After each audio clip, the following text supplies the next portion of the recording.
Good Sunday afternoon, everybody. My name is Chris Branson. This is From the Cheap Seats Professional Wrestling Podcast. Uh, as you know, I like to go live every Thursday, but some days life happens. So here we are on a special post Crown Jewel Sunday edition of the podcast. We're going to talk about Crown Jewel. We're going to talk about SmackDown, Raw, Dynamite, NXT, from the 2300 coming relatively soon. It's good. It was a full week in professional wrestling, all the way from Halloween Havoc to Crown Jewel. Kind of loved how WWE did retconned SmackDown, so that way all the pieces fit. So you weren't kind of going, why did this happen over here and then happen over there? No, it was pretty well done for considering what they had to do to set up the forthcoming PLE from Saudi. As I've said before, you can like, share, subscribe. The name is the same on both Facebook and X. And as you see in the crawler there, subscribe to From the Cheap Seats Wrestling Podcast with me. I'm going to start the show talking about a current professional wrestler that we're all kind of trying to rally around. This past weekend with Chris Bay, he suffered an injury during the tapings, I believe, post Bound for Glory. The wrestling community, fans have circled around him. His tag team partner, Ace Austin, has been pretty much by his side, along with his family, since the injury happened, since he went to surgery. And, to talk about a few things with TNA. TNA has medical insurance for the performers. It's what they call accident insurance, or indemnity insurance, I believe. But people are railing against wrestling companies, going, believe me, the surgery, what needed to be done, was paid by the company, by Anthem. But because he's not going to be able to perform on TNA, on the independents, as he does do independent shows from time to time, he's not going to be able to make that money. So, if you have a chance, there's the nice little address right there. It's going to be www.gofundme.com/F/Chris Bay Recovery Funds. Don't forget the dashes in the last four words. Give if you can. $5, $10, $1. If you can scratch up some change, turn it digital, send it to them. Let them know that we love them. As we do all the talent that are willing to risk their bodies to make us cheer, jeer, yay, boo, and hopefully this young man will be able to get past this injury and come back into the ring and be something for TNA and wherever his career goes.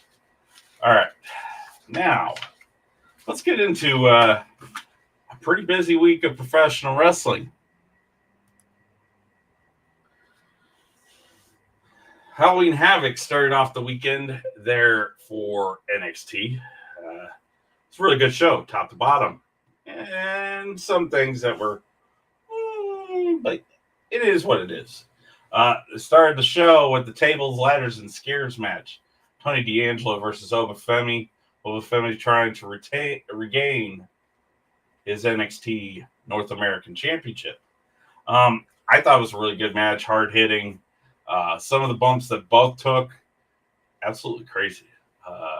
One bump in particular is Obafemi's running European uppercut of Tony D'Angelo to the table. Thought was perfect. Thought it was amazing.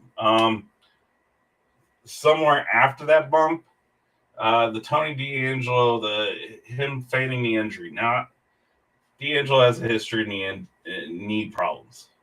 From about a year and a half back, he had to forego a match.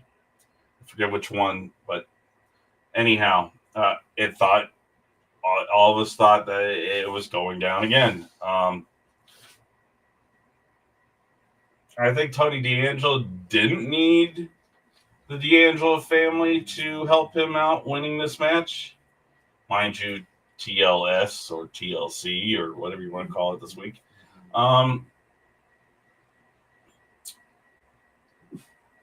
It delivered. I like the pinfall or submission twist.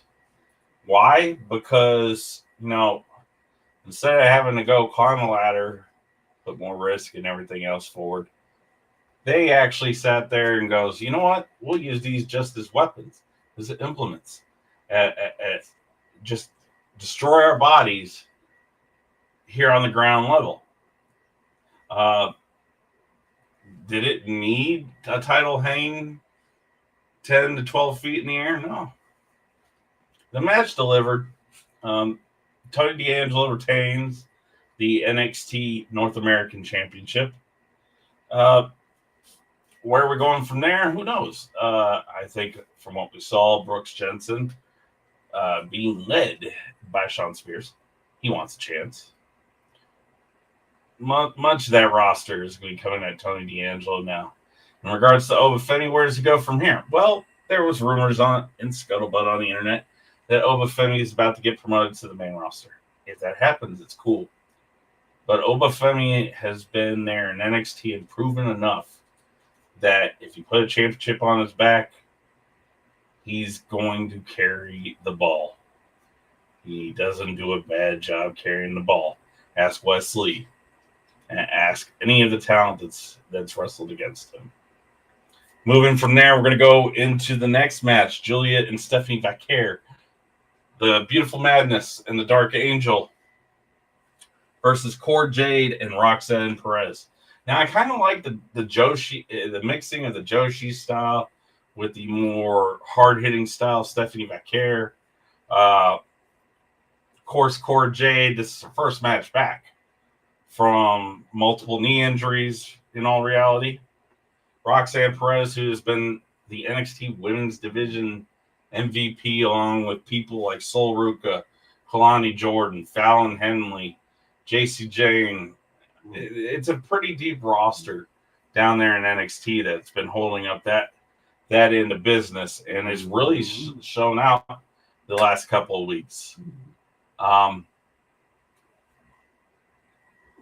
I was fine with how the match finished. And Stephanie Vaquer came online during an IG Live. I believe this was Wednesday or Thursday, talking about how she wanted to do the spinal tap, but could not perform it or practice it safely to where it wasn't going to cause her injury. That's the beauty of the PC. Vaquer hitting Roxanne Perez with that spinal tap. It was a beautiful spot.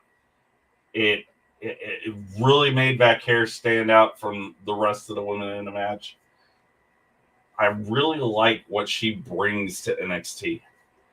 Now, you don't have to worry about Roxanne Perez. And holy crap, Cora Jade taking Julia's knee. I mean, I'm not going to clap that loud, but good God, Cora Jade, she made it look as devastating as it should look. To what a V-trigger or a flying knee or a running high knee should be. Not oh, hey, I'm just going to go. No, Cora Jade sold that like a champ. She's had the luxury of sitting under the learning tree of one of the best big match professional wrestlers in the world. And I'm talking about CM Punk. You thought I was talking about Shawn Michaels. Well, Shawn Michaels, too, has been able to impart that wisdom, how to sell, how to make the moves that look so hardcore, kick ass, uh, devastating that we get to see on NXT. Go from there. We're gonna go right into the ambulance match with Ridge and Andre Chase. Now, an ambulance match is essentially an Extreme Rules match with the stipulation that the win has to come when the doors close on the ambulance. I kind of thought it was a nice touch to use an old school ambulance. And I mean, it's Halloween Havoc. Halloween Havoc is more your Cyber Tuesday without the fans. It redetermines on the wheel again. Uh, and I like the whole spin the wheel, make the deal kind of gimmick. Now I'm glad they never brought back the Chamber of Horrors and it just sits there as a comedic option. But this was a match pretty much to write off the Ridge Holland versus Chase U feud. That's all it was. I'm gonna disagree with a lot of people. I didn't like who came out. You wanted the baby face, you got the heel coming out of it with the winner or with the win. I mean, I'm not gonna argue with how the powers that be book a match. It didn't make sense to me, especially when you see Andre Chase, who's supposed to be pretty much out of it, and I'm talking flat back in that ambulance, still trying to reach that Ridge, even though the door is closed. Ridge obviously stood out that night for a couple reasons, and we'll get that into that when we get to NXT this week. But ultimately, Ridge over Chase. Where does Chase U go from here? Do we see a split up? Do we see a promotion to the main roster? I don't see it with the whole university thing, but yes, I can see Andre Chase breaking away from that, going up. Same thing with Duke. Same thing with Riley. Same thing with Thea. They've stood out long enough to kind of go, okay, here we are. Let us show you what we can do. After that, Fatal Influence. Their spin the wheel, make the deal was the spinner's choice. In that they chose a gauntlet match. So, a gauntlet match, not hardcore per se, not a gauntlet match kind of serves kind of like a Iron Man match for the person that has to eventually either eat the pin or take the victory. Kalani Jordan faced off first against Jasmine Nix. Now, Jasmine Nix, we've seen a handful of times perform on NXT, but this was her first PLE, first involved PLE, I believe. And she looked pretty good. There is still a bit of green in her, but that's gonna shake off in time. She's a former soccer player, a damn good soccer player at that. And those things will translate. Her charisma and her ability will translate long term into NXT as they keep going. After that, it was Jacy Jayne. Now, Jacy Jayne is a veteran of the NXT women's roster. Had things not gone south with Mandy Rose, probably would have seen Toxic Attraction on the main roster like we had a couple times with teases, having the tag team go up there to face main roster women's tag teams. But it is what it is. She's in a new faction. This faction kind of gives you Toxic Attraction vibes, but also allows the three women to kind of stand out on their own. Jacy Jayne ultimately takes the L, but on the way out, just make sure that Fallon Henley had a leg up, hitting Kalani Jordan in the face with that nice little running fist that she is so famous with hitting her opponents with. And then Fallon Henley and Kalani Jordan. Now, the spots between those two, the ability, honestly, this was one of the standout matches. People are like, well, the gauntlet match isn't supposed to be pretty. Well, it's not. But what it showed Kalani's endurance, but it also made Fallon look like a threat. And it's exactly what Fallon was a threat to that North American Championship. Fallon, at the end of the day, went home with said Women's North American Championship. So, in all honesty, really can't argue with the booking that Shawn Michaels does right there, because they booked the women well.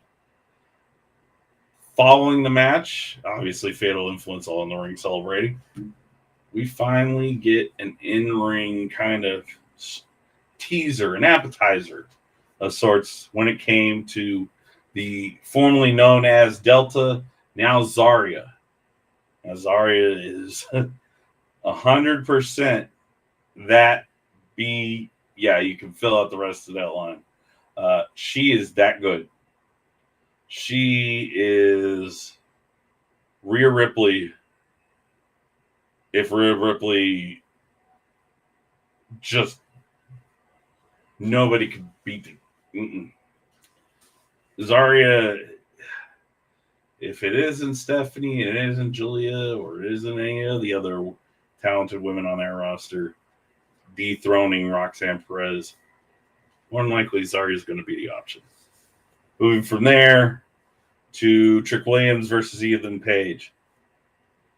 Classic hardcore match, Extreme Rules, if you want to call it. It was called the Devil's Playground. Pretty much, I believe the devil was used as a prop or something along those lines. Good match for both of them. Ethan Page delivers. Really can't argue with Ethan Page and him being pretty much shot up to the top of the roster in regards to opportunities right off the bat. Ethan Page has showed TNA, AEW, WWE so far with NXT that he's worth the money that they're putting in, as well as being able to teach. People forget Ethan Page outside professional wrestling, like Cody Rhodes, Dustin Rhodes, Seth Rollins, just to name a few. I believe Grizzled Young Veterans and Pete Dunne have their own school. Natty and TJ invite wrestlers of all companies to come wrestle in the dungeon to hone their skills. So there's so many avenues now, and especially with WWE ID, it's only a matter of time before A1 up there in Canada becomes a WWE ID recruiting point, or watch. Those who watch will come to see that side of things. Trick retains, but as we saw throughout the night with Ridge Holland and the Busted Open crew, shout out to Dave LaGreca, the OG master of ceremonies this weekend for Halloween Havoc, along with the most reigning, and I'm talking championships in general, tag team wrestler in the world, a TNA Hall of Famer, WWE Hall of Famer, Calfzilla, Deathmatch God, and Trick Williams' tag team partner for NXT 2300 on Wednesday, Bully Ray or Bubba Ray Dudley. Yeah, I kind of like the fact that Bully is wanting to do business with WWE to make those heels stand out more. Now he's the quintessential heel. No arguments about what Bully Ray, a.k.a. Bubba Ray Dudley, brings to a wrestling match, to what they do in the ring. What this is to do is to build heels, build baby faces, build a men's division. You could trust Bully Ray with the pen or pencil. Doesn't matter. Guarantee you, come this Wednesday, it's going to be one hell of a main event that we're going to get from the arena. 2300 Arena, the old ECW Arena. People still call it the ECW Arena, despite the name change. But it's going to be a damn good tag team match between the two of them. More than likely, it's going to be a tornado tag, falls count anywhere. It's going to change between now and Wednesday. And we'll talk more about the ECW influences coming to NXT next weekend when we recap NXT for this week. Now moving to Raw. We had, starting the show, the Uso reunion between Jimmy and Jay. Now Jimmy comes out there and he got a good pop. But Raw is essentially Jay's show. And boy, did that pop. That pop on Monday in a live crowd in Hershey kind of almost equaled in sound to the pop we got in Saudi yesterday for Jay. So you know what, Jay is over. You know that the bloodline, the OG bloodline storyline, regardless of what ending we're in, has produced what it was meant to do, was to put out new main eventers, new bodies, so that professional wrestling fans can go, oh, okay, I'm willing to pay money to see that guy. I'm willing to pay money to listen to Paul Heyman. I would sit there for 5 hours and listen to Paul Heyman, talk about professional wrestling from its start to now. What he thinks about companies, it doesn't matter. Bloodline storyline made everybody bigger, made everybody better. Randy Orton didn't need it. Kevin Owens is on an upper echelon because of it, but he has done the work as well for himself. Sami Zayn was gifted the opportunity to be the one that took Gunther's 600 plus day, and we're not going to talk about the actual number because that'll only bad luck, but 600 day Intercontinental Championship reign. And I eventually think maybe Sami is the one that will take the Raw World Heavyweight Championship off of Gunther in the long run. We'll see. But obviously, we got the reunion. We got them talking. We got Jimmy hearing Jay out and saying, hey, if I'm coming to SmackDown, which SmackDown was already taped the week prior, or that Friday prior, excuse me, there's going to be a long talk and an understanding from the OTC to me in regards to how we stand as a team, as a faction, as a family. And, Jimmy,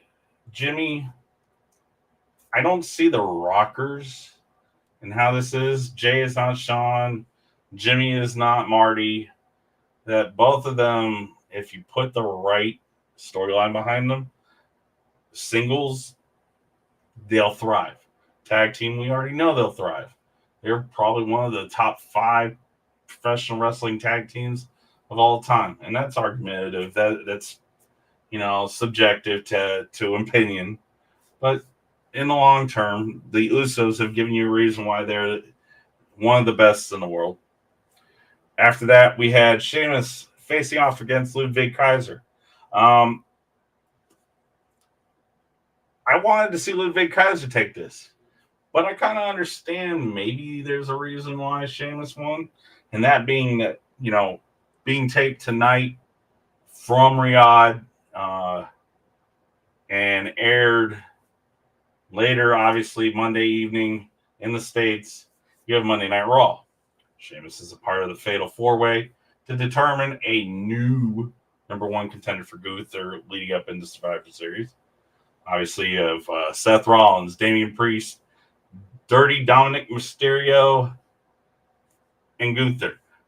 Read something the other day on Twitter. Well, why are they making Dom qualify twice? They aren't making Dom qualify twice. Beating Priest was kind of sitting there saying, okay, if you beat this world champion, you are worthy of being talked in conversation with X, Y, and Z. Dom beat Damian Priest. So therefore, he earned his chance to be amongst these men who've already proven why they are in this match. Um, could I see Sheamus winning the Fatal 4-Way this Monday? Yeah. I could see him chasing Gunther for a World Heavyweight Championship, just like he did the Intercontinental Championship.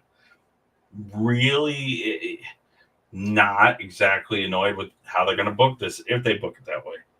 You have Seth, who's probably going to get jumped by Bronson Reed. Judgment Day is somehow going to screw over and might cause Dom to lose the match himself as well, but screw over Damian Priest. So Sheamus makes sense, and you'll get one hell of a heavyweight fight between the two of you. Or you've gotten it before at Clash of the Castle, I believe, or SummerSlam. Don't go get mad if Sheamus ends up the winner in this match. Ivy Nile versus Zelina Vega. Of course, American made, brand new faction to WWE. It's the Creeds, Ivy Nile, and Chad Gable. Hopefully, eventually, they'll get Kurt Angle as a manager. Hoping pretty. Zelina taking the L in this match. People scream to push Zelina Vega. Zelina Vega is a Swiss Army knife when it comes to professional wrestling. She's that good. She may not be portrayed that good since she won the King's Crown or Queen's Crown a few years back in Saudi, but Zelina Vega, believe it or not, Zelina Vega, go back to Fighting with My Family, the Paige biopic. She was AJ Lee in the movie. She can mimic her opponent's skill set. She has a damn good, impressive skill set of her own when it comes to TV and showing why her in that ring does so well. I think Ivy now going over on Zelina Vega is not a bad thing. It kind of builds Ivy Now's resume up. A lot of people are talking about how main roster versus NXT are struggling with their women's divisions. Well, yeah, I can believe that a women's mid-card championship on both brands, a women's US, a women's Intercontinental, will kind of give more eyes to different feuds and stuff. To where the preliminaries for like a World Heavyweight Championship, i.e. contenders matches. Same thing with the mid-card titles. Mid-card titles being made important again. So could a women's Intercontinental Championship kind of help this? Kind of be something that Zelina Vega wins, and then, as they're going on, it builds Ivy Nile up to be the actual credible threat? Sure. It will do what it needs to do. Do I think that Zelina should be one of the first ones that Triple H considers to put this championship on? Sure as hell I do. Zelina has taken her licks, paid her dues, along with, say, like Mia Yim, paid their dues. If they were to be the first of anything, it'd be a great honor for them. Don't put it on a Charlotte. Don't put it on Becky. Don't put it on a Bayley. They have all won the top echelon. If they want to compete for it later, sure, let them. But, give it to somebody who you think might be that Charlotte, that Becky, that Bayley, that Nia Jax to come. There's nothing wrong with that. But let Zelina and Mia Yim kind of be those two that takes that spot. Seth Rollins and Bronson Reed, yet again, at each other's throats. This time, it went from the ring to the parking lot. And boy, was it a nice little scrap there in the parking lot until, obviously, the end result with Seth and Bronson going through the tables on the outside of the production truck via Death Valley Driver. Now, it looks scary because obviously he's thinking, hey, tables, concrete, running from a truck, doing this move. Of course, that's all dangerous, but they're professionals. They know how to do it. The end part looked amazing, kind of like how when Bronson Reed squashed Braun Strowman on the top of the hood of the car. It's those moments, it's those physical moments, it's those bumps that make a feud that much more exciting. Obviously, there's something to Triple H and the higher ups in WWC and Bronson Reed. So why that spot happened? We'll talk about the match that happened in Crown Jewel this weekend in a little bit. But honestly, it's great. It was a great 6-day before build up and skirmish before the PLE. The War Raiders. Now, I am a big War Raiders fan. I was a War Machine fan before the name changes. I am a believer that Eric and Ivar should be able to go back to Raymond Rowe and Warbeard Hansen. That's just me. I know that I don't have any stock in the game, say whatever, but I would love to see them go back to their original names when they came to the company. Eric and Ivar is nice, but it is too Vince McMahon era, and Triple H is not so much in the business of insulting the fan anymore, whether it be the casual or hardcore, because that's what WWE is trying to bring back, is kind of going, okay, those who strayed away after we merged with WCW and ECW, and this long period that all we had was Ring of Honor and TNA to challenge WWE for the time until AEW and Major League and a few other companies, Maple Leaf Pro Wrestling rebirthed because wrestling is successful. WWE, AEW may not look like it, but if they're getting views, if they're getting pay-per-view buys, somebody's got to like their product, and somebody's got to think they're doing right. I like the fact that you saw the friction between Kofi and Woods, that you were able to get away from the LWO.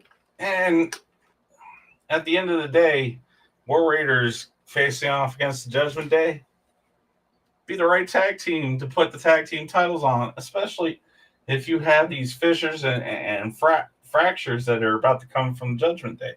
Carlito potentially being out if the dirt sheets are right in what they say. Finn kind of going super heel, kind of getting annoyed by Dom or JD or X, Y, and Z getting a title shot before him. They jumped Damien out on this leader premise, and it kind of looks like Finn is getting jealous of others in the faction getting opportunities. So it's going to be interesting to see where they go with this. But Triple H giving them the War Raiders name back, I'm very happy. Very happy as a professional wrestling fan. You would not believe how happy I actually am. And then to finish the night, the main event, Dirty Dom versus Damian Priest, or Dirty Dom Mysterio versus a former world champion. Now, the speculation was quite a few people. It could have been Seth Rollins, CM Punk, Goldberg. Since Goldberg here lately has been a point of interest in professional wrestling circles again, especially with him wanting to do his retirement match. So,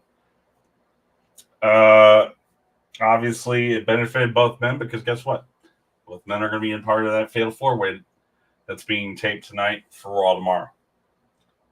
What Dom brings to WWE, Dom is younger. He's mid-20s. I guarantee you, there's something that they see in him that is going to make him either worthy of an Intercontinental or eventually World Championship run. Would I put Dom over, say, a Braun Breaker or Bronson Reed at this point? Probably not in regards to a World Heavyweight Championship run. IC run, his dad did make card. His dad was a WWE Cruiserweight champion at one point in time. Putting the Intercontinental Championship probably is going to be the best bet for Dominic Mysterio, especially if you're going to push Braun eventually as a babyface to, say, fight Gunther or whoever the top heel champion at the time is. Now, Damian Priest, from what is being indicated online, they're going to harken closer more towards still the Terra Twins once Rhea is healthy, but also a little bit more of his heritage, Puerto Rican heritage, and kind of build on that community, i.e. the Latino, Latinx, the Hispanic, whatever you want to call it, that community, and kind of make it stand out more. Now, of course, you got him, Carlito, Bad Bunny when he comes in from time to time. Zelina Vega is Puerto Rican. So there is a Puerto Rican contingent in WWE. I believe Will Vice is Cuban, but there is a definite Puerto Rican flavor and feel when you're watching professional wrestling. And it's being led by Damian Priest. As to where they take him, whether it be another championship run or whatever, it's going to be worth it to see. But I don't be shocked. Don't honestly be shocked if Judgment Day, you're starting to see the end of Judgment Day, as you are probably the New Day. Now we're going to move into NXT, and I'm going to try to run this faster than I have. Tatum versus Wendy Choo in a casket match. Now, this was a write-off between those two. Obviously, you saw the week before Wendy Choo putting Tatum Paxley in a rolling hard case. And what we thought was Tatum Paxley going to TNA or something as a gift to Rosemary. And I'll explain that here in a minute, why that is an interesting point, because the night before Halloween Havoc, obviously at Bound for Glory, and this short-lived unholy union of Rosemary and Wendy Choo dissolved after Rosemary speared her and beat her in the middle of the ring after her match at Bound for Glory. Tatum winning was not a bad deal. It gives, like I said, Wendy Choo the ability to go after Rosemary. It allows Tatum to go find her new best friend, since Lyra Valkyria is nowhere to be found sometimes. Charlie Dempsey versus Lexis King or Brian Pillman Jr.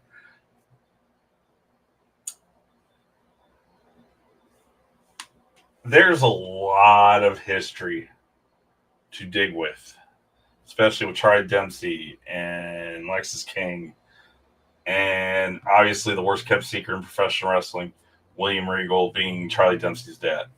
Obviously, William Regal and Brian Pillman had a relationship in professional wrestling. God rest Brian Pillman's soul. So, Charlie Dempsey winning over William Regal by doing the right thing, not against that. You know, Charlie Dempsey is pretty much a very accomplished professional wrestler, amateur wrestler, and grappler. Lexis King, he's good in his own right. But as you see more of the teases that he's not his father's son, I eventually think WWE is going to strip the Lexis King gimmick and allow him to honor the name Pillman by wearing the Bengal tights, you know, or utilizing the loose cannon gimmick. His father, close to the end of his life, was hobbled by injury, but you would never bet against Brian Pillman in professional wrestling ever. Yes, Brian Pillman, Sid Vicious banged him off the roof with his left shoulder wrapped all the hell off the War Games cage there in WCW, to where they had to quit the match. That doesn't mean anything because Brian Pillman was a tough son of a. If you can figure out what I'm going with this, but I think there's more of a story to the three men involved in that Heritage Cup match. I kind of see Lexis kind of falling in to the NQCC and possibly Miles Bourne getting bumped out. Or they make it, let William Regal lead the whole entire group. Kind of how they were making the BCC and AW something until William Regal decided he wanted to go back to WWE to make sure that Charlie was well trained and well kept. So we'll see where that goes. I think eventually William Regal will have a bigger footprint back in NXT as he does as their global talent, their senior VP of global talent development and acquisition, I believe is his title. So we'll see where it goes there. Zarya versus Brinley Reese. Now, gotta give props to Brinley Reese. Brinley Reese sold a lot of what Zarya did perfectly. Not gonna cry about how that went. Zarya, like I said, she's a badass. And she was booked like a badass. And that's throughout how the match turned out was that badass was putting boot to ass the whole entire time to Brinley Reese.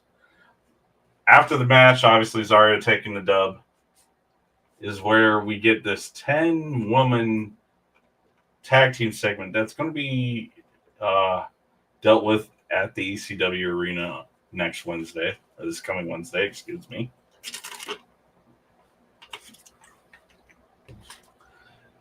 Where we're getting Kalani Jordan, Julia, Stephanie Vaquer, Zarya, and soon to be signed to WWE, Jordan Grace.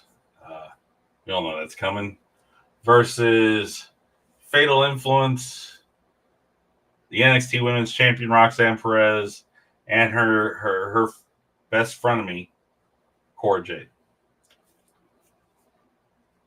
There's going to be a stipulation in that match, or it's going to go off the rails right off the bat, and I'm not going to cry because it's 10 of the best women in NXT putting hands on each other. So we'll see how it goes. I think Kalani Jordan will probably stand out amongst the group. It's going to be really telling to see who the next contender, whether it's Stephanie Becker, Zarya, or Kalani Jordan. Julia may be in the mix. Who knows? Depends on how they're booking this. Just wait and see how they're going to do it. Kalani Jordan to get an opportunity at a rematch with Fallon Henley had to fight Nikita Lyons, who thinks she has a right to a potential match for the NXT Women's North American Championship. Kalani Jordan, Nikita Lyons looked really good. Nikita Lyons really hasn't had too many matches back on camera since both of her knees blew out, or both her ACL repairs. So it'll be interesting to see how Nikita Lyons gets booked. Now they're going to go heel with her because obviously, as you saw a couple weeks back, Adriana Rizzo got jumped from the D'Angelo family. Obviously, we get the telltale as to who it was when Obafemi brought Nikita Lyons her big line coat, her big mane. And, you've already got enough baby faces in NXT. Nikita could be a pretty definite monster heel if booked right. So we'll see where that goes. Adriana Rizzo, you haven't seen much of her wrestling. So this will be an opportunity for the two of them to kind of get in the ring and be able to show you what Adriana Rizzo's worth. There's only things that you can do in the NXT universe that you can't really do anywhere else, because that was what NXT was originally meant for.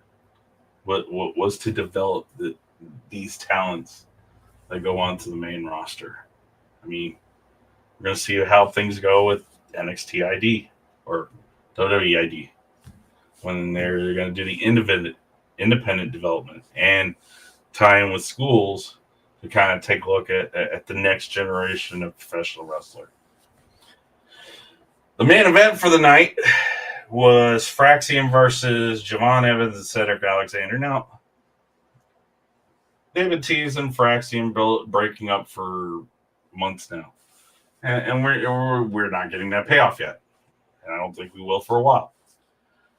But I also do think that Javon Evans and Cedric Alexander probably should be the tag team to take them championships right off of Axiom and Nathan Frazier. Eventually, they're going to the main roster. There's no argument with it. But they're also playing on Javon Evans' temper. You know, being he's younger, so he's going to be a little bit more hot to trot in regards if somebody wrongs him. And they did a pretty good job of paying attention to that kind of mentality this last week on NXT. Go from there. I just want to remind people that, hey, NXT is going to be from the ECW arena. So obviously they're going to get a little bit of influence from ECW. Let's see here. We had the phone call between Tony D'Angelo and a certain well-known full-blooded Italian. Little Guido. Nunzio. However they're going to call him. Then you had RVD show up in the brawl between Javon Evans and Wesley. So obviously we're probably getting RVD as a guest referee for that match. Boy, that match could end up high in the sky. Puns on many different reasons, but I'm pretty sure you get it. The 10 women babyface heel match, that more than likely is going to deliver, but it's not going to be too long. Obviously, because CW is different from USA. We don't have an 8-minute overrun with CW that we do. So that may actually start off the show. The Lola Vice Jada Parker hardcore match being refereed by Don Marie, WWE and ECW alum Don Marie. And there's probably going to be more matches that are added to the show. We'll see how this goes. It's from one of the most historic sites. Brought this up. I texted this in regards to a tweet or an act or whatever they call it, a message or a response to Dave LaGreca of Busted Open Radio that NXT should still be able to run certain old school classic wrestling venues that are still existing, i.e. the Cow Palace. Cow Palace in San Francisco still exists. The Freeman Coliseum down in San Antonio. Some of the best wrestling you ever saw. That's where Shawn Michaels first paid attention to wrestling and saw his mentor, Jose Lothario. You know, the Summit is now a church, so I don't think we'll ever get a wrestling match in the middle of Lakeway Church there in Houston. So, you know, that's kind of out. Sportatorium is a grass lot in Dallas now. It is no longer existent. But, you know, these venues that we can still use, the Manhattan Center, the Hammerstein Ballroom, mind you, the exorbitant price tag that apparently Tommy Dreamer let everybody know about, especially because it's a union building. So if things go over, the price tag for the bill for work can be a little high. But all in all, we should still take advantage of these classic wrestling venues. Uh, and hopefully NXT is looking at that, i.e., the same way an AEW kind of tries to harken back to that era of professional wrestling. Moving on from NXT to Fright Night Dynamite. I like the open. Orange Cassidy sitting there going, okay, kind of don't know what I'm doing here, but I'm going to try to lead this group of baby faces against this threat from the BCC or the Death Riders, whatever Jon Moxley's group is going to be called from here on out. The promo itself, even though there was hesitancy in his voice, made him stand out as an unsung or kind of a leader in the making. Orange Cassidy is one of the first. It was one of the main day ones that AEW signed back in 2019 when they first started the company. I think long term, yes, you're going to see Orange Cassidy shed the whatever gimmick and kind of go into more of a I can talk, can wrestle. We've seen Orange Cassidy be able to wrestle. You've seen him be able to talk. Whether he's hitting you with the kicks. You're going to see more from Orange Cassidy as this AEW versus BCC feud continues. Next segment we had was Adam Cole versus Buddy Matthews. Why was Buddy Matthews the best person for Adam Cole to return with? Well, think about this for a second. They knew each other in WWE. They've wrestled each other many times. Buddy Matthews is a hybrid kind of professional wrestler. He can mat wrestle just like he can high fly.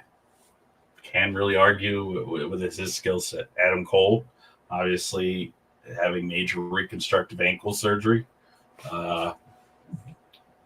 It was a little touch and go for the first part of the match, but as it moved on, Adam Cole looked like he was getting more of his footing.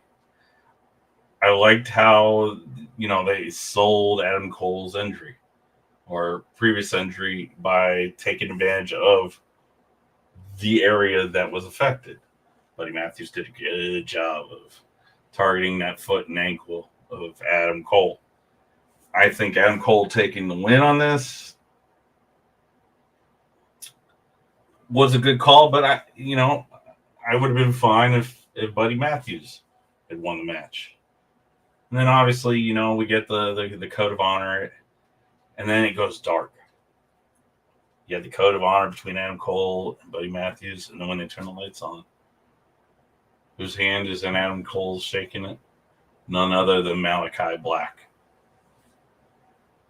So I can't wait for recall between Malachi, formerly Aleister Black, and Adam Cole in an AEW ring. It's going to be a good match. Hopefully it's on Dynamite. It's not put on Rampage. If they do, put it on a pay-per-view or Collision if you're not going to do Dynamite. And then MJF. Obviously, Adam Cole is going to be the baby in this, even though he still has his ties to the Undisputed Kingdom. And it kind of looks like the Undisputed Kingdom is kind of going through a babyface turn. Who knows? We'll see in the long run. But it should be interesting how they work that out. After that was the Kyle Fletcher promo with Don Callis.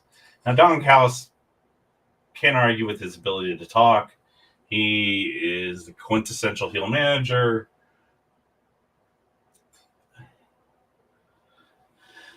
And I like Kyle Fletcher, the proto-star, as they call him. He is a big name in waiting. Not going to argue that fact. I agree with that fact. Kyle Fletcher is an immensely talented 6'4" professional wrestler. But having him shave his head the week before, I would have waited for like Fright Night to be going, okay, this is the new look Kyle Fletcher. Whether Kyle Fletcher was bald as Don Callis, or he had the crew cut, or whatever he did with his hair. Uh, I would have loved to have seen how that they operated that match or that segment by kind of getting away from the Ospreay. Okay, I'm not Kyle. I'm not Will Ospreay. Okay, go show us why you're not Kyle or Will Ospreay. Again, Kyle Fletcher, Kyle O'Reilly, and Will Ospreay mixed. After that was the BCC promo. I'm pretty sure it was a match in between. Can't remember the match. So we're going to go to the BCC promo. Obviously, Mox talking up that, they are trying to save professional wrestling and AEW from the flips and trips and all the other things that really isn't a professional wrestling match. The route they took by using Wheeler Yuta as a patsy to sucker in Orange Cassidy, jump Orange Cassidy, was beautiful. Perfect. Now, we all think that Wheeler Yuta is an unwilling, by the looks on his face, an unwilling participant in the BCC. But as time goes, and especially after the interview with Nigel McGuinness, I believe it was on Collision a couple weeks ago, don't be shocked if Wheeler Yuta comes out of this faction, this new heel BCC, a bigger heel than Jon Moxley or Claudio Castiglione. And bigger heel than Pac. Would not be shocked if Wheeler Yuta comes out the monster heel in this. I kind of liked, and I kind of thought it was hokey, the Darby Allin Fall from the Sky Sting tribute drop that they did. Now, there's a little bit of hypocritical nature in this because, hey, they do the Owen Hart tournament. Owen Hart passed away from faulty rig that unsafely dropped into his death. Now, mind you, Tony Khan is not an idiot, and he's going to hire only the best professional wrestler or best professional stunt harness crew when it comes to dropping his talent from the rafters into an arena. But Orange Cassidy, there needs to be a defined leader. And I think that's what we're getting with Daniel Garcia, Orange Cassidy, and Darby Allin. Is, yes, they don't look necessarily imposing, but they're starting to show out and be more assertive as the top talking points of this babyface versus the BCC crew is going to go about. Everybody still thinks that Shane's going to show up. If Shane McMahon hasn't shown up yet, either the money on the contract isn't enough, or Shane is never going to be a part of this anyhow. Oh, going back to the Kyle Fletcher thing. Was it me? Or did some of you feel like, looking at Kyle Fletcher, we were looking at the love child of Alex Wright's Berlin character and his Heavy, the Wall? I had that feel. Private Party facing the EVBs or the EV Bucks or the Young Bucks or whatever you want to call them. The stipulation itself was if Private Party lost, they were to break up as a tag team. And mind you, the way things are going with the Hurt Syndicate, those two gentlemen with Private Party could potentially use an MVP to kind of make them. That's the kind of talent MVP has. I like how the Bucks made this tag team look like $1 billion.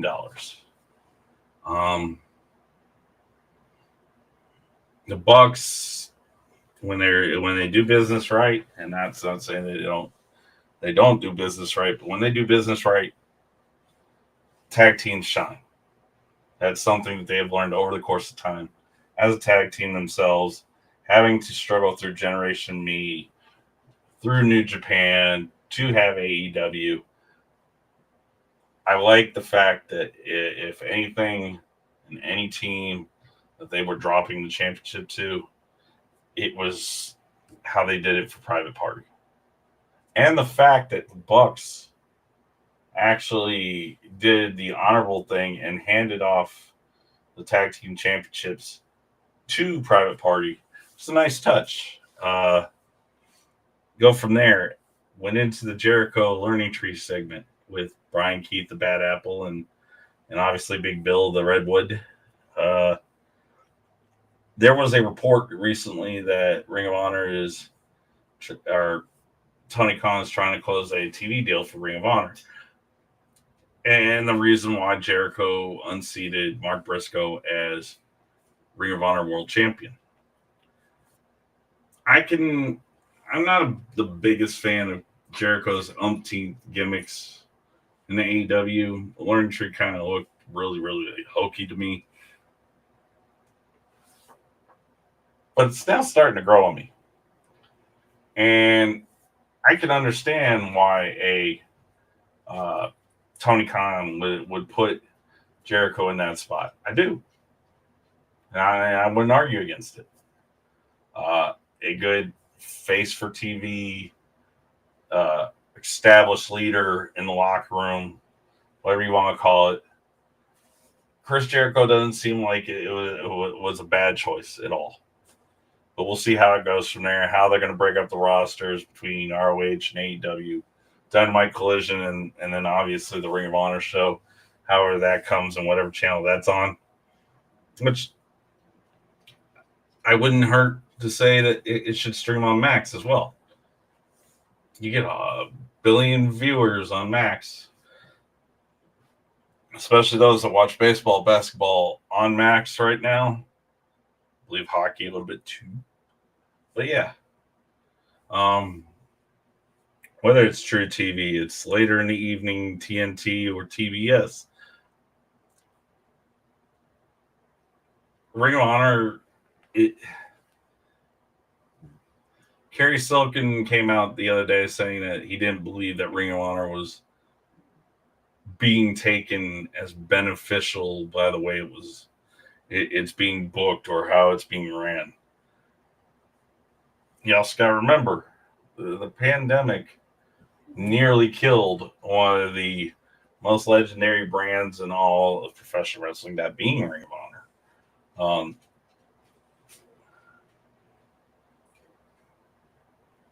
The library is immense. So when that finally does come online and you can watch on demand, get a chance to watch all of it. From CM Punk and Bryan Danielson and Nigel McGuinness and Samoa Joe era to the Bullet Club, the Bucks, Cody, Marty Scurll, Adam Cole, Adam Page, Bad Luck Fale, the OC, even AJ Styles as a Bullet Club leader, and beyond, to right when they moved from being their own entity to being a sub entity of AEW. And I don't use sub as an insult. Just here's AEW, here's Ring of Honor, so on and so forth. I kind of like how the NWA is starting to adopt territories and schools as well, kind of like hearkening to the WWE ID program. Chris Statlander versus Camille. What's there to say negative about Chris Statlander? Because there isn't. She is a tough, reasonably good in-ring worker, can make anybody shine. That being said about Chris Statlander, I don't know what's going on with Camille. I don't. She's had her matches with Queen Aminata and now Chris Statlander. I don't know if it's a mental block, if it's too much time off, kind of threw her off her game, if it's not prepping the match before the match. But Camille was supposed to look like this imposing Diesel style badass to Mercedes Moné's Shawn Michaels.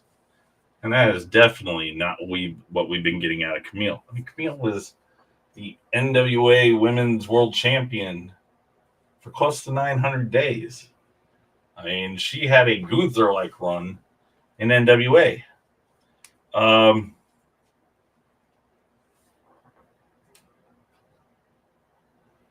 want to throw this idea out there, and I don't know if anybody's going to be responsive to it. They may not. Who cares? But what if Camille Brookhouse was the baby in this? Statlander was Moné's heavy. And then that's how they built up stuff, was a Moné versus Camille Brookhouse. Or eventually Moné versus Statlander for either of Moné's championships, that being the TBS and New Japan Strong. I mean, I'm not going to judge booking decisions, but it looks a little rough right now for Camille. I like Camille. I've liked her since she was the heavy for Nick Aldis during his runs in NWA as the NWA World's Heavyweight Champion. So I think things will get back on track for Camille. How fast? I don't know. I don't know where they're going to go with this as far as her as Mercedes Moné's backup long term. Then the main event, Swerve over Shelton Benjamin, Swerve beating Shelton Benjamin. Best match outside of Private Party and the Bucks is the best match of the night. You saw the raw talent that Shelton Benjamin has. Swerve is showing why he is one of the top tier main event players in AEW right now. It was a pay-per-view match as a main event, and it was a really good one. Now, AEW's production team, you're killing me. You know, this week you didn't disguise the smashing of the hand. I forget who it was who they smashed the hand of. But you're supposed to hide that. You're not supposed to make that totally apparent that somebody's hand's going to get skipped by a hammer while trying to sell that it was hit by the hammer. The same thing with the blading. When Mark Briscoe bladed during the ladder war with Chris Jericho, camera kept on. Instead of selling that the ladder busted Mark Briscoe open, the camera stayed on and shot.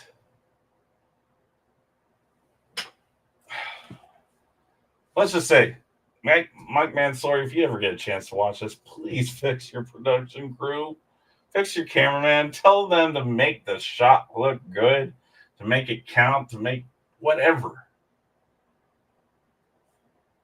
Because what happened these last couple weeks, especially with the botch in Bobby Lashley's debut,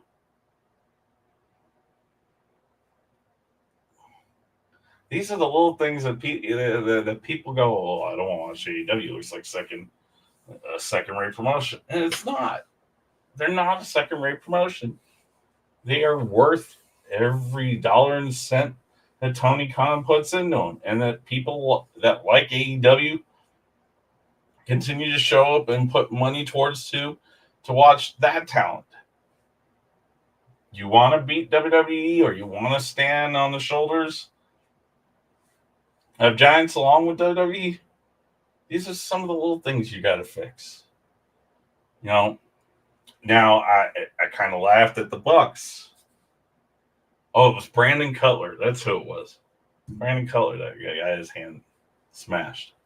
But kind of, I get why they did what they did with the Bucks. The fact that the per se elite has been uh, dissolved.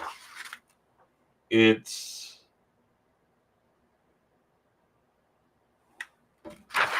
going to be very interesting to see where this goes. SmackDown. Let's see here. Nia Jax, Liv Morgan, and Tiffany Stratton. It was a nice little tease for Tiffany Stratton to tell them, hey, I may be coming after your championships in Saudi. I think eventually, maybe tonight even, somehow Tiffany Stratton may get flopped over to Raw, become a babyface, and cash it on Liv. We'll see how that goes, especially with Rhea being out for some time. They need a babyface, and they've been teasing Tiffany Stratton going babyface for a while. Obviously, they had the match afterwards, Liv beating Tiffany Stratton. And as they did this weekend, teased yet again until it was ripped out of her hands, cashing in on the Money in the Bank contract. Let's see here. Street Profits over pretty deadly. Kind of like the Lin-Manuel Miranda touch about, presenting the playbill and the script, and Lin-Manuel Miranda going, no.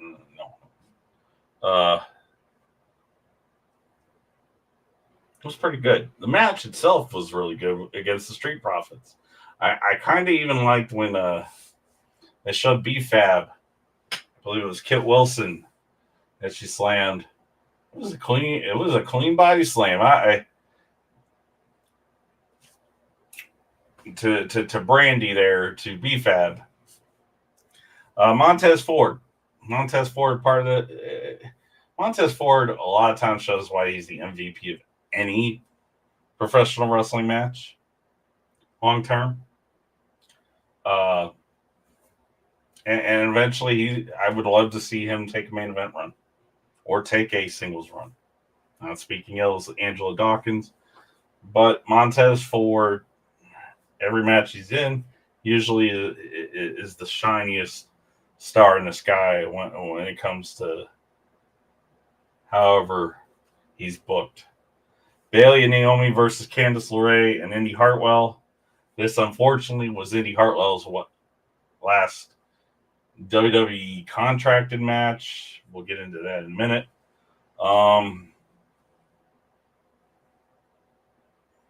Obviously, Naomi and Nia Jax run into each other along with Bayley and Tiffany. And Naomi tells Nia Jax, "Hey, keep that warm for me."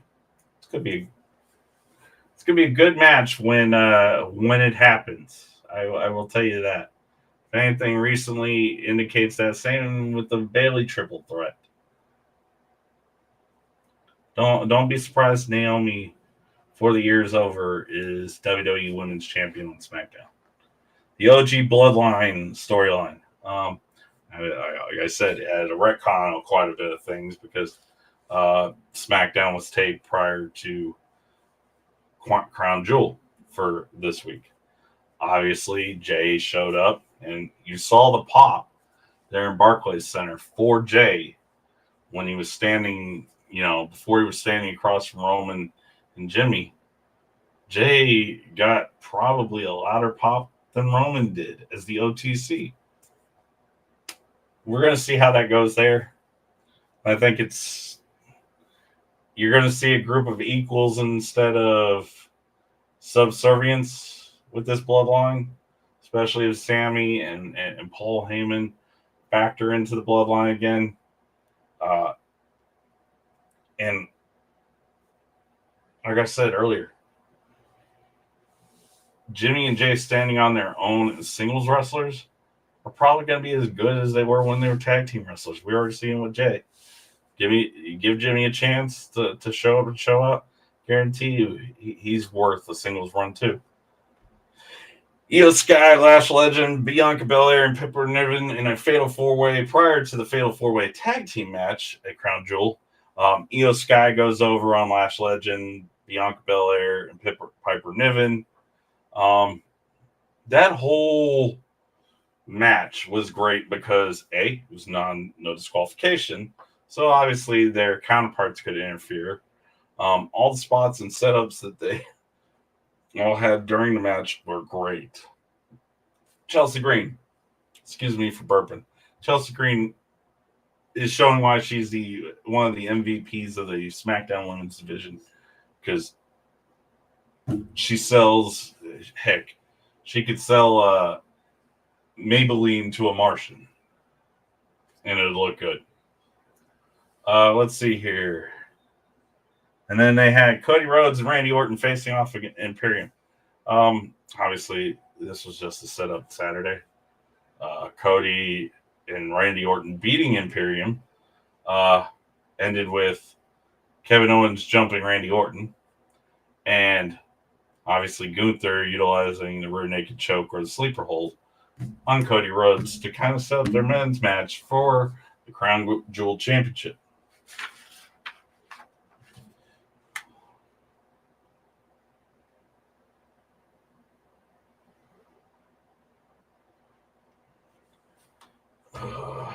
Seeing as I'm trying to rush to I go pick up my daughter here a little bit. The Crown Jewel results.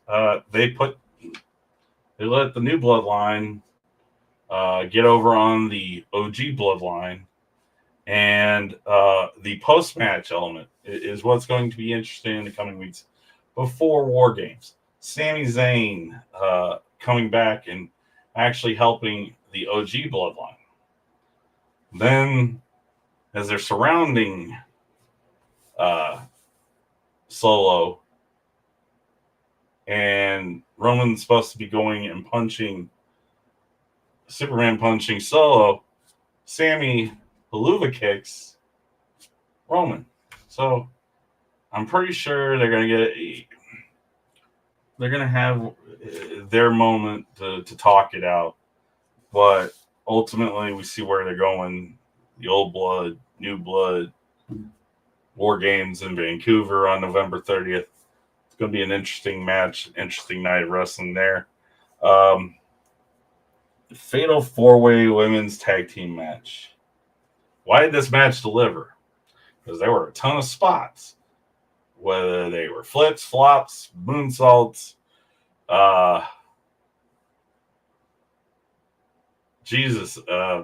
the Lash Legend and Kairi Sane moment, where Kairi Sane gets literally lifted by her waist by Lash Legend for Jakara Jackson and Lash to hit Kairi with that spot.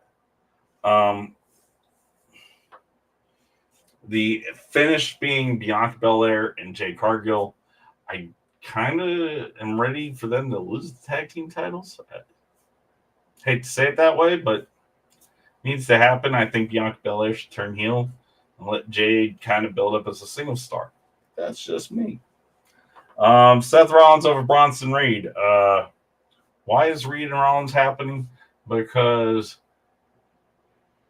WWE wants to build new main event stars. Seth's getting older. Roman's getting older. CM Punk and AJ Styles and Cody Rhodes, older. And AJ Styles and CM Punk obviously are being used for sporadic but important feuds.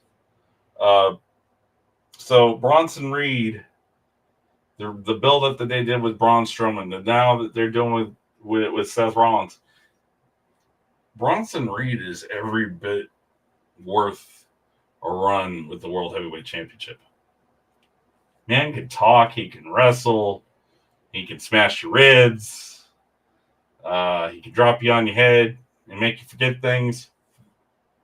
But the fact that Reed was standing there firm even after the match was over and Rollins had won after 3 stomps and a super stomp really tells you why they are investing in Bronson Reed. the blood coming from Bronson Reed's head and eyes. Another defining image of Bronson Reed and why they're trying to sell him as this badass. Liv Morgan going over on Nia Jax. Tiffany Stratton obviously got involved. So did the Judgment Day. Raquel Rodriguez and Darty Dom getting involved. I wish it had been a cleaner match. Okay, Tiffany was involved, but I wish it would have been a cleaner match. I get why they put it on Liv this time instead of Nia. Of course, Liv, Nia won Queen of the Ring in Saudi. So Liv getting the deuce, not a bad deal. I just think with how they're selling Nia and how they're building Nia, maybe making Saudi her playground would not have been a bad idea. But at the end of the day, Liv Morgan is showing you why 5 years later, she's been the most successful member formerly of the Riot Squad. And that's not the crap on Sarah Logan or Sarah Rowe, and Ruby Riott or Ruby Soho. Because they're accomplished wrestlers in their own right. But the problem is, you kind of have to,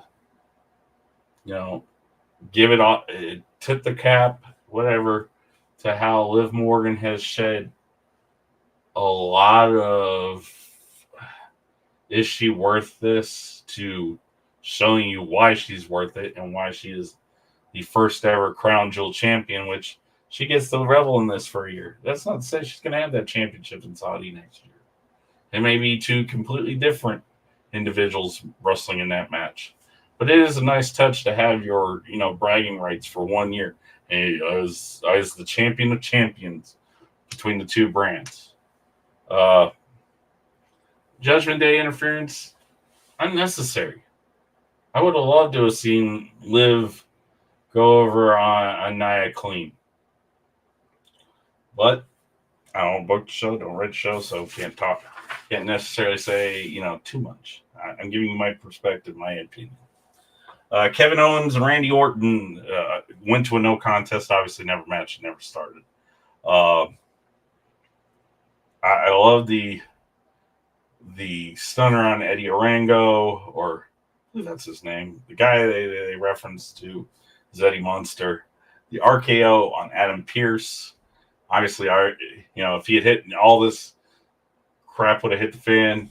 So hitting Pearce, nice touch. And then just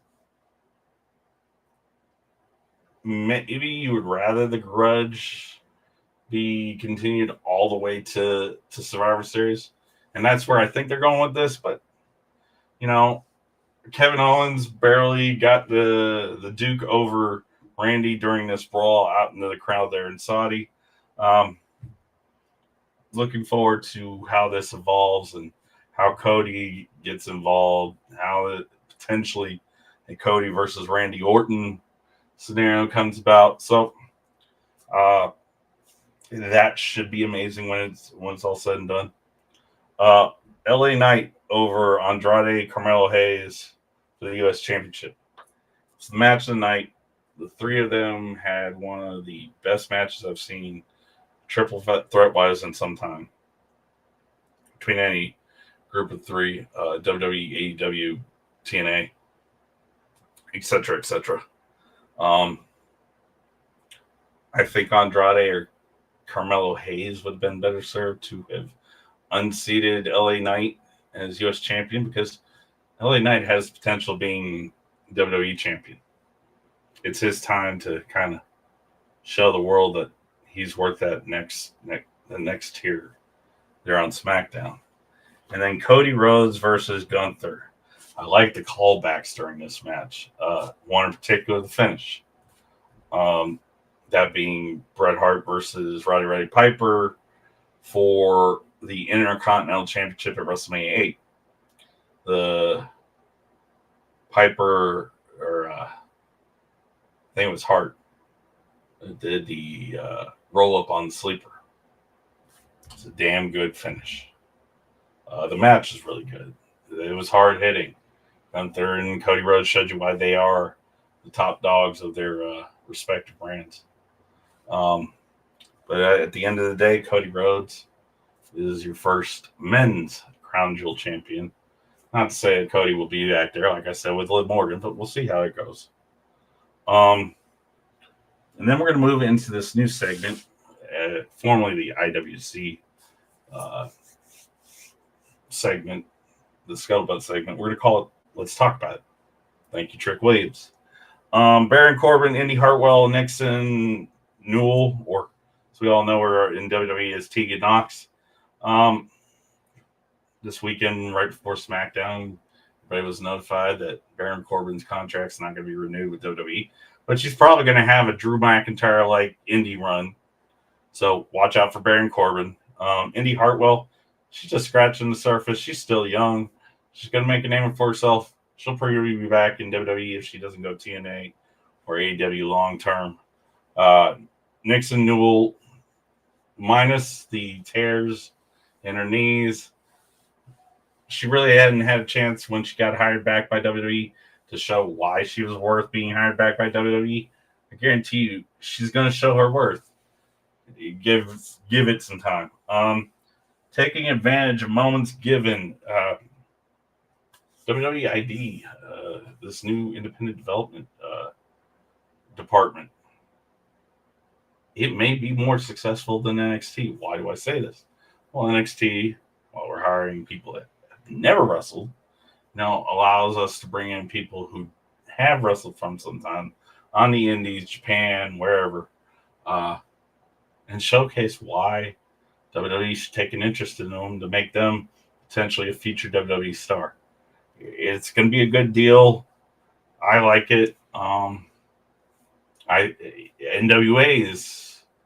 is forefronting this by making OVW and a few other territories NWA centric territories. So the territory system's coming back. Chris Bay, if you have a chance to do so, still donate to Chris Bay's GoFundMe.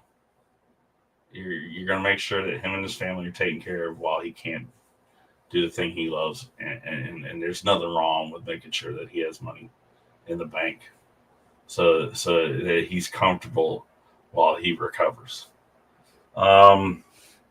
I want to harken on one quick thing, and then I got to kind of sign off.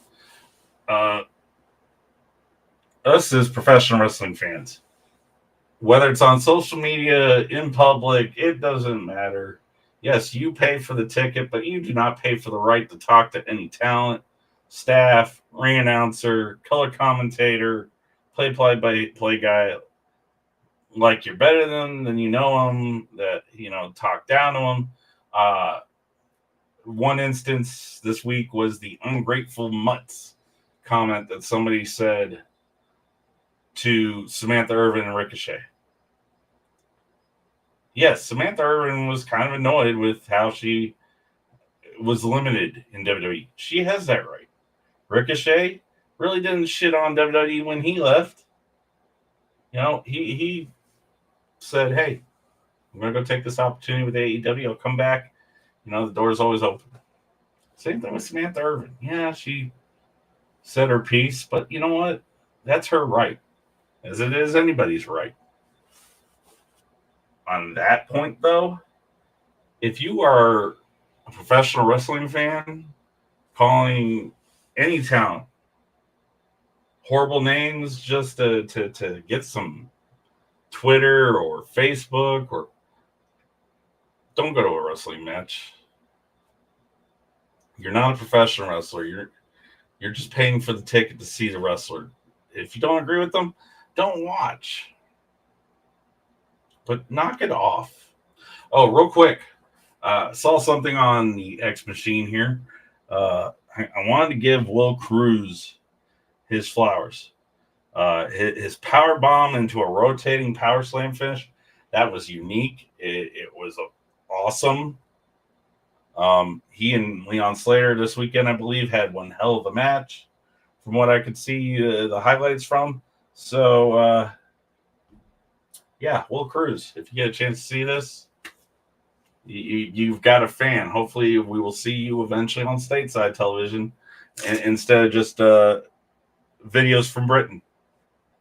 Let's go home.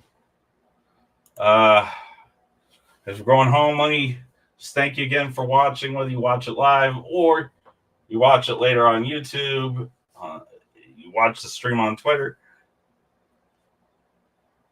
Any view is a good view. Put the word out. Let people know about this. Yeah, it's sitting at 0 right there on the eyes watching right now, but that is what it is. People have lives. I just hope to make a mark in the podcasting game when it comes to professional wrestling. I am looking for a counterpoint person to debate with, to talk about wrestling with. So if you're interested, download you some Streamlabs, and we can do this as a tag team.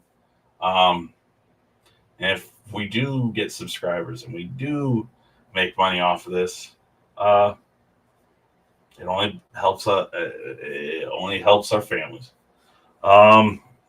As well, if there are any professional listeners, WWE, AEW, TNA, MLW, New Japan, Indies, developmental, in a school that wants to put themselves over, message me. Message me on the socials that you see before you down there on the bottom. And in regards to my personal life, now I got employed not too long ago by a hospital, so I'm going to be working much of the week on that.